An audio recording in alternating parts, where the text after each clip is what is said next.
firm.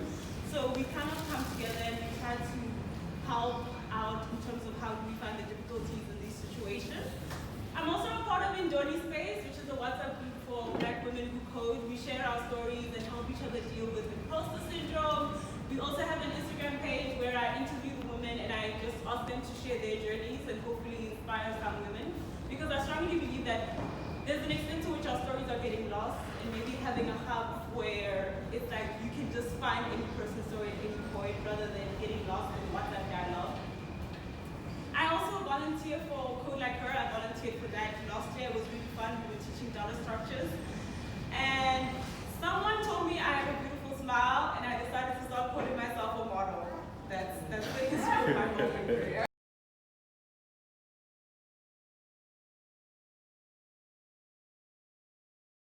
So, what isn't a work-life balance?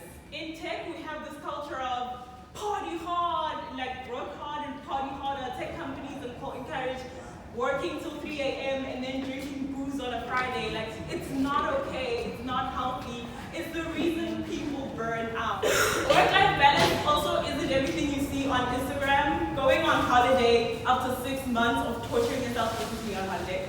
Going on holiday up to 6 months of torturing yourself is not a work-life balance.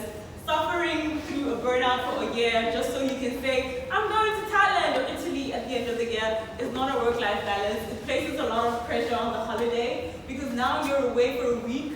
That week has to remove all the toxins in your health and in your mind that have kind of accumulated over the year.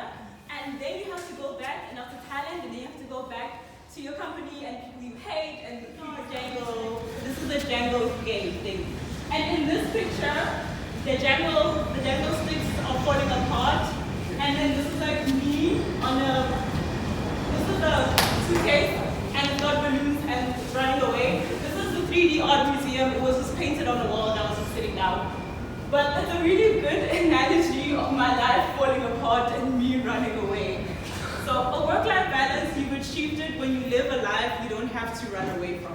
When you don't wake up every day thinking, just a few more days, just a few more months, just a few more years, and then I can get to where I want to be. A work-life balance is when you have a crappy day. We all have crappy days, but it still doesn't make you want to reach a point where you need to run away from your life. You need to reach a point where you feel that you need to stop being you. When you get to a point where you want the importance and value of a work-life balance is to always remember that I value you too much to lose you because I didn't set barriers or boundaries. The burnout phase doesn't just happen in tech, it happens with your social life. That friend you used to really take care of, you used to be there for them, you used to love them. One day you just stopped talking to them because you burned out, you didn't set barriers, you felt like there was something going on in that relationship. And then what happens is over time, you take on too much of a burden, too much of a responsibility, barriers are broken, and then you just can't do it anymore. You reach, like a lot of women, we reach this point, especially in relationships where you're like, I just can't anymore, I can't. And that's because you didn't set barriers. It's the same thing with work. If you don't set barriers with the work that you do and you go, this is a point to which I'm no longer taking more for this organization, for this project, for this relationship, for this friendship, you're gonna reach a point where you're like, I can't. I didn't set barriers, this thing took more from me than it should have, and now I can't continue with it anymore. So when you want to reach some kind of balance with anything, if you want to maintain a healthy and happy relationship with anything, you need to set barriers and boundaries for yourself, set boundaries with people, set boundaries with your colleagues, set boundaries with your organization and the work that you do. Yeah, so this is a really cool painting. I love this painting. I don't know how she killed her bull and still looks that put together, like she looks very clean. I have a theory that she probably worked really hard, killed the bull, went for a shower, got dressed properly, came back and went to pose with it. You stop working hard and you start working efficiently. When I started my YouTube video, my computer was very difficult to edit in. So I run Windows and I run Linux. So trying to do video rendering and editing in a normal computer is very difficult. It would take an hour for a 5-minute video to process. And at the end of it, I just felt bitter and resentful, and I was just angry that I waited an hour for this typo in one of the texts in my video. Now I have to wait another hour for this video to render, and now I just hate YouTubing.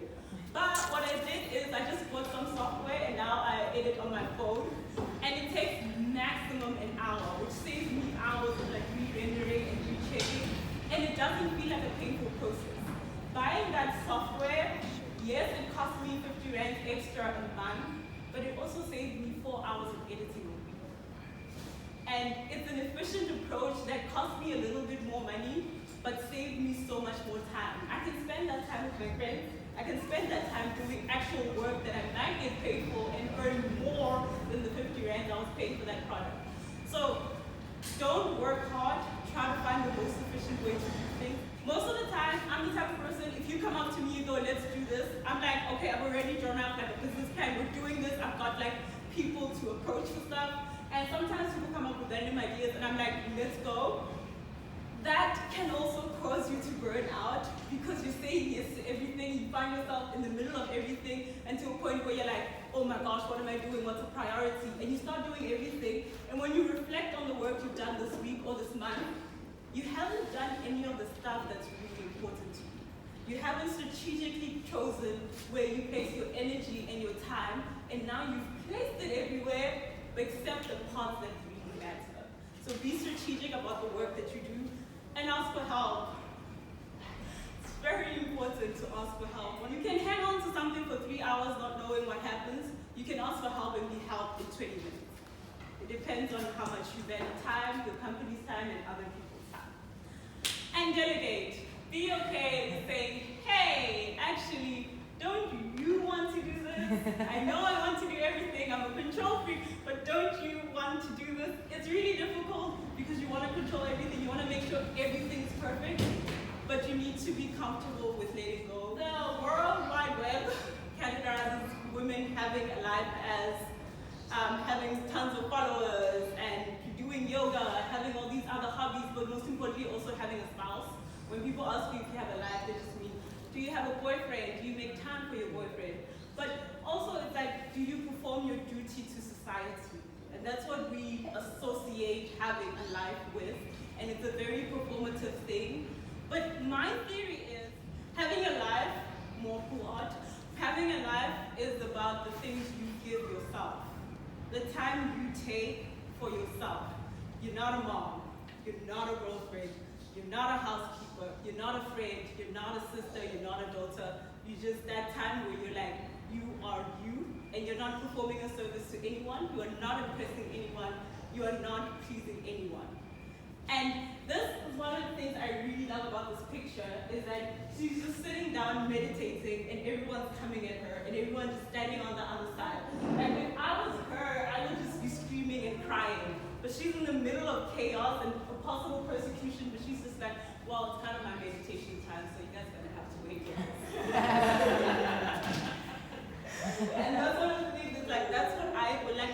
Most people see this picture and they're like, this is perfect. But I saw this picture and I was like, she really prioritized herself here, right? She chose that whatever was happening externally wasn't nearly as important as what she had to do for herself. I also have a theory that she probably beat everyone up and won, so she was not really scared. So that's my theory of what having a life. Having a life